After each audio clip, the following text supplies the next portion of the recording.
So well, students, here in this class today we are to discuss about the defects of existing curriculum.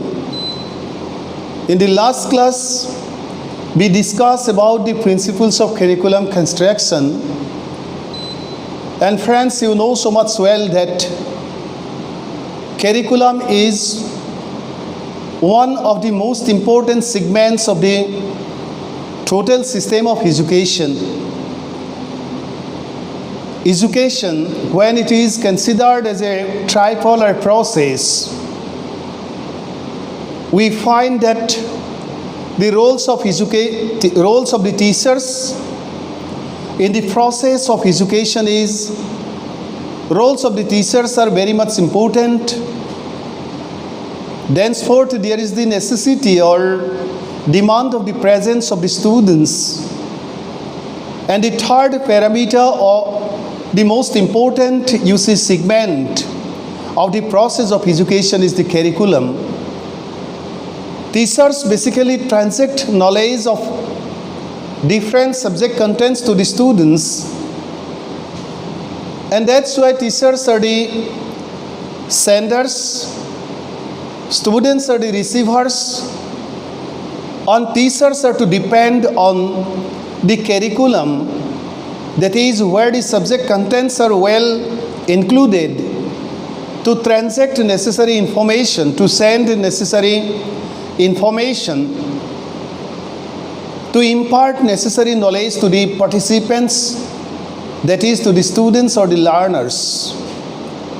So how we are to construct curriculum, and what are those principles, and what are those philosophies on which the curriculum designers, curriculum planners, curriculum constructors are to depend. And here in this class, our discussions, will be totally concerning to the defects of the existing system of education. Educationists have expressed their grave concern regarding the defects of the present curriculum prevailing in different levels of our education. Let us see the next slide. Here in this context, the Secondary Education Commission of 1952 and 53, that is Dr. L.K. Swamy Commission, or Mudaliar Commission in other term, pointed out the following important aspects which are still very important concerning to the defects of the existing or the prevailing curriculum of the system of education which is going on in our country. Friends, after the independence of our country in 1947, 15 August, we come to know about the University Education Commission of 1948. Thenceforth, we find the Secondary Education Commission of 1952 and 53, which thoroughly scrutinized the existing system of secondary education and shortlisted the defects and offered some recommendations, or recommended some most important steps for the solution of all those problems which were in the field of secondary education. Thenceforth, we find Kothari Commission of 1964 and 66, that is D.S. Kothari Commission, Dr. D.S. Kothari Commission, or Daulat Singh Kothari Commission, and after Daulat Singh Kothari Commission, we found the first National Policy on Education of 1968. And thenceforth, in 1986, we got the second National Policy on Education after the independence of the country. And thenceforth, there is the revision of the policy in 1990. And in 2020, we do have the National Policy on Education again. Still, the system of education is you see, up till now not become defect free. And as per the, you see, discussions of the Secondary Education Commission of 1952 and 53, the defects are the curriculum is narrowly conceived, means curriculum of various levels of education, means from primary to university, you see, fail to include all those subject contents which are necessary for the development of our capabilities according to the demands of the changing social situation as well as the changing demands of the national life. It is bookish and theoretical, means it is book oriented, simply to impart the knowledge of different books to the learners and to impart the knowledge of various theories to the learners. This is the prime concern of various curriculums of various levels of education. This is the second defect. Let us see the next one.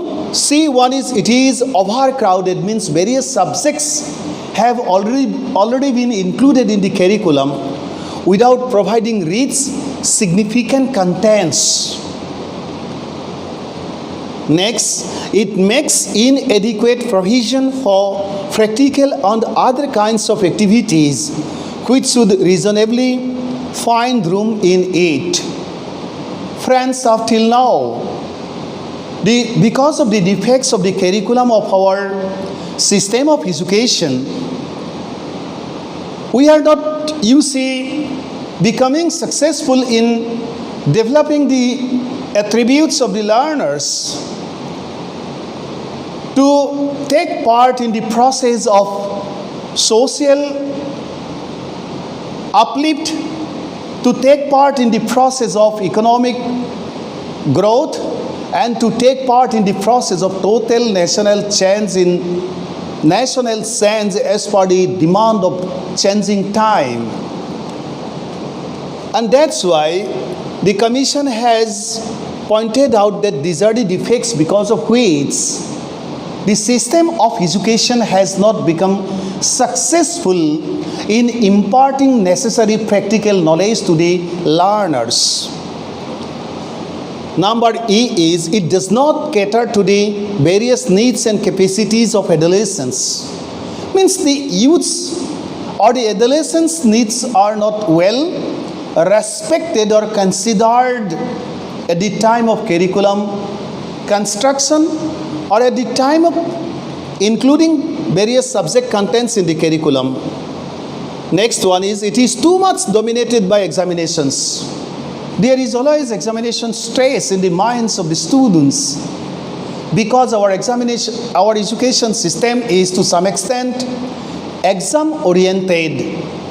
Students who get, you see, very good marks in the examination, we treat them as to be potential human asset, but students who cannot secure good marks in examination, they are not well, you see, treated, or they are not well respected.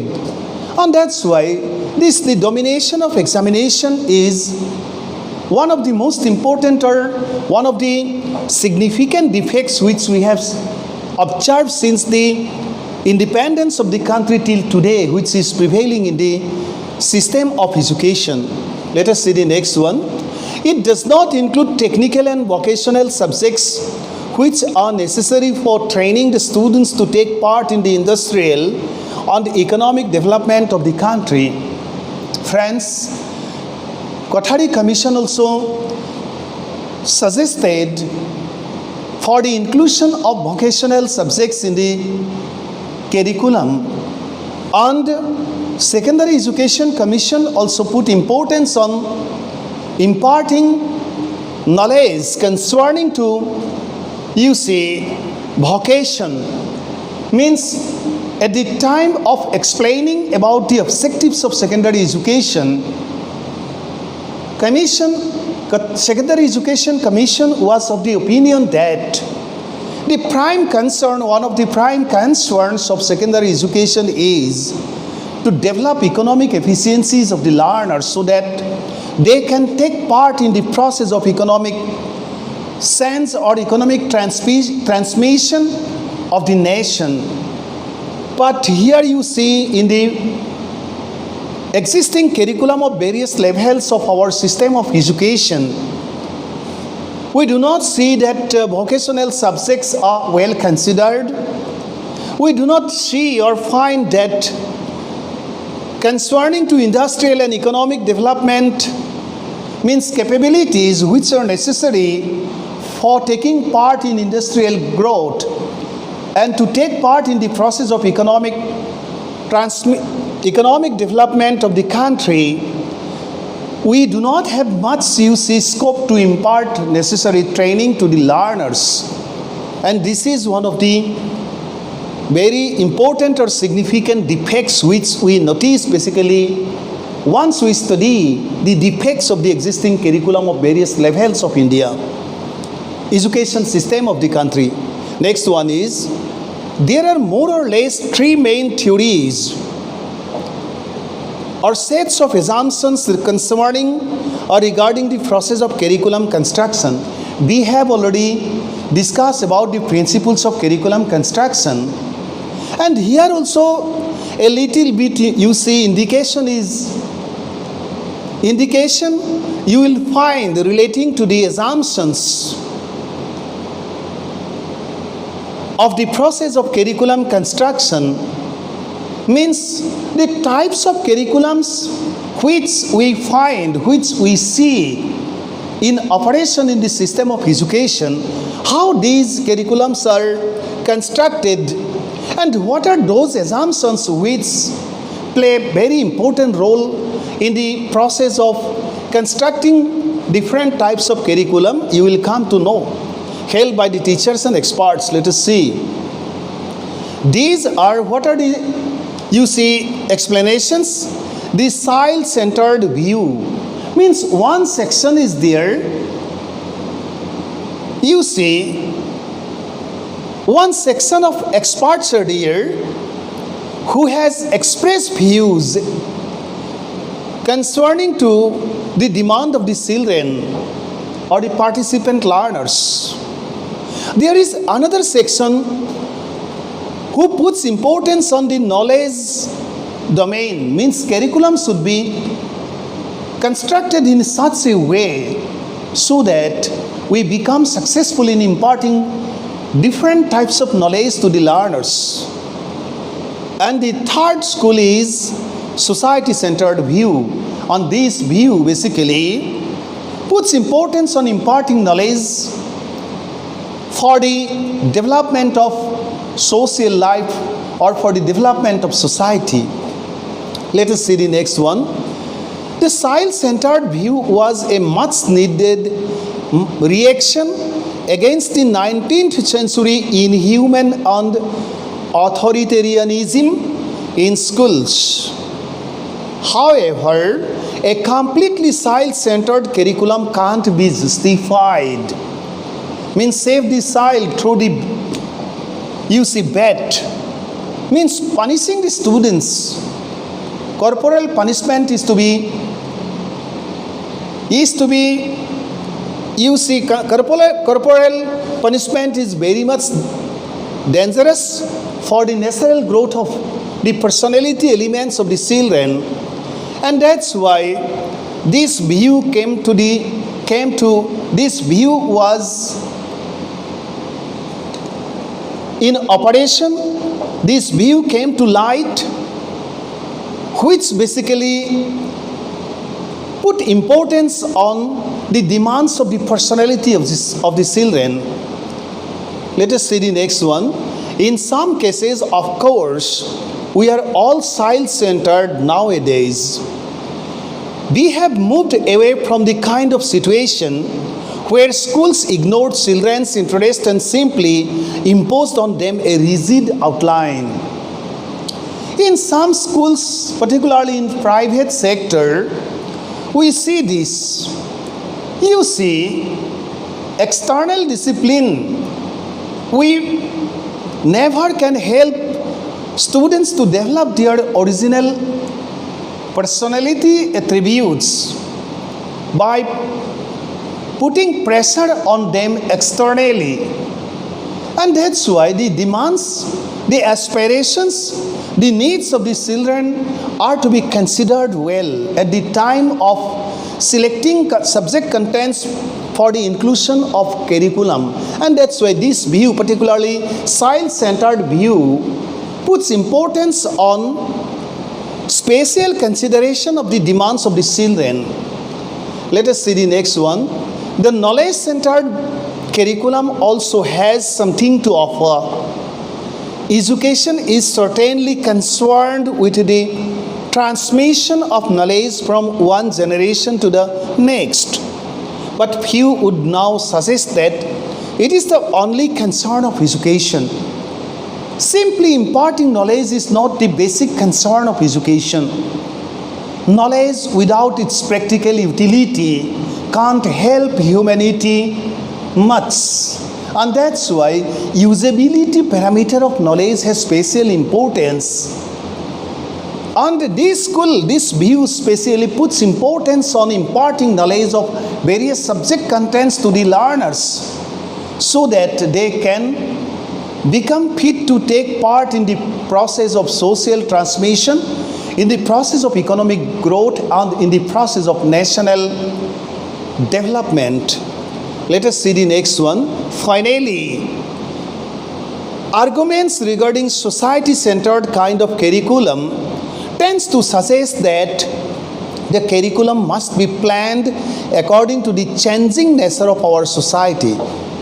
Nevertheless, the idea of society needing something over and above the needs of individual members is a very odd one. Means this view, means the experts who favor the view of this one, society-centered view, they are of the opinion that the prime concern of curriculum should be society-centric. The social demands are to be well considered and subject contents are to be selected for the inclusion in the curriculum so that students get proper knowledge and information relating to social life. Let us see the next one. Does the types of curriculum may be mentioned as the following? These are the types of curriculum. You see, the three schools or the three views we have come to know. One is child-centric view or child-centered view. Second one is knowledge-centered view, and third one is society-centered view. And considering all these three views, we find this type of curriculum. A, the child-centered curriculum, where special importance has been given on the attributes of the children, needs of the children, development of children's personality from all aspects. B, the knowledge-centered curriculum, which basically puts importance on imparting knowledge of various subject contents to the students. And thenceforth, the C is on the C, the society-centered curriculum, which puts importance on inclusion of subject contents as per the demand of the existing society. Above all these three basic types, that is child-centric curriculum, knowledge-centric curriculum, and society-centric or society-centered curriculum, some educationists have added another group as rigid and flexible curriculum, where there is no chance of, proper revision as per the demands of change time. Subject-centered curriculum, where various subjects are included. Subject contents are included considering the demands, economic demands of the students. Activity-centered curriculum, where basic or special importance has been given on various activities. And last one is correlated curriculum, where there is the necessity of integration of various subject contents so that keeping correlation with various subjects, students may be imparted knowledge for the development of their personality attributes. So friends, how to construct curriculum, what are those principles, and what are the basic types of curriculums, what are those views which you see consider various subject contents for the inclusion in the curriculum of various levels of education of our country. We have come to know the defects of the curriculum of existing system of education. And that's why, considering all these, the things or the most important information which you are to know is you are to study the national policy on education, where special importance has been given on such type of education by the help of which our students will get chance to develop originality, to take part in the process of nation building, to take part in the process of national prosperity, national welfare. So this much here in this class. These are you are to write whenever you are to write in the examination. On thenceforth, depending on your practical experience, you can put so many things here in this, you see, area, particularly when you are to discuss about the concept of curriculum, about the principles of curriculum constructions, about these defects of the existing system, curriculum of existing system of education of the country, and the views or the schools or the theories depending on which we basically construct curriculum or plan subject contents for the inclusion in various curriculums of different levels of our education. You see all this, prepare well. On thenceforth, you put your own knowledge so that you can make the writing up to the mark. Thank you so much.